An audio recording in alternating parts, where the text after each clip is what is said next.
नमस्कार, मी डॉक्टर सम्राट जानकर तुमचं गटफिट क्लबमध्ये मनपूर्वक स्वागत आहे।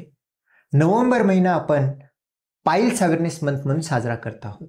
ह्या अनुषंगाने रोज एक पाइल्सवरती व्हिडिओ आम्ही रिलीज करत आहोत। आजचा विषय आहे ताणतणाव आणि पाइल्स। मित्रांनो, एखाद्या व्यक्तीला जास्त कामाचा ताणतणाव, फॅमिलीचा ताणतणाव, स्ट्रेस असेल, त्यांच्यामध्ये पाइल्सचं जास्तीत जास्त बघण्यामध्ये येतं। असं का बरं होतं? त्याचं काही दोन्हीचं कोरिलेशन आहे का? हो, स्ट्रेसमध्ये पाइल्स होण्याची शक्यता जास्त वाढते। का होतं असं? कारण जास्त स्ट्रेस असल्यामुळे शरीरामध्ये कॉर्टिसॉल म्हणणारा हार्मोन, फाईट अँड फ्लाईट म्हणतो आम्ही, त्याचे हार्मोन, ॲड्रिनल हार्मोन जास्त सिक्रेट होतात। त्यामुळे बॉडीमधला, आपल्या शरीरामधला पचनसंस्थेचे कामं बिघडतात, जेणेकरून कॉन्स्टिपेशनचा प्रॉब्लेम, डायरियाचा प्रॉब्लेम आणि पेल्विक फ्लोर डिसएनर्जीचा प्रॉब्लेम हा सगळे आपल्याला बघायला भेटतात।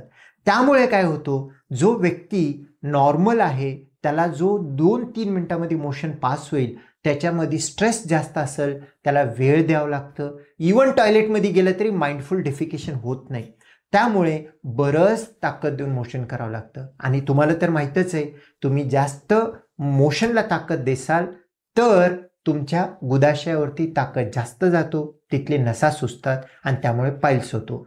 तर मित्रांनो, स्ट्रेस हा पाइल्सचा एक कारण आहे।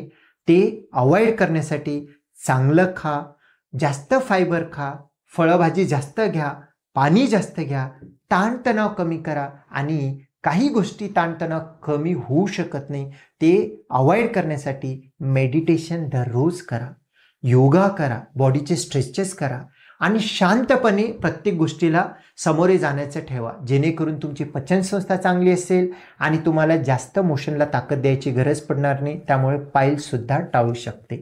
तरी मित्रांनो, ह्या व्हिडिओमधून पाइल्स आणि ताणतणावाचा काय संबंध आहे हे तुम्हाला समजलं असावं आणि हा व्हिडिओ तुम्हाला आवडला असेल तर आमचा व्हिडिओ लाईक करा, शेअर करा आणि आमचा चॅनल गटफिट क्लब सबस्क्राईब करा आणि उद्याचा व्हिडिओ बघणं विसरू नका। धन्यवाद।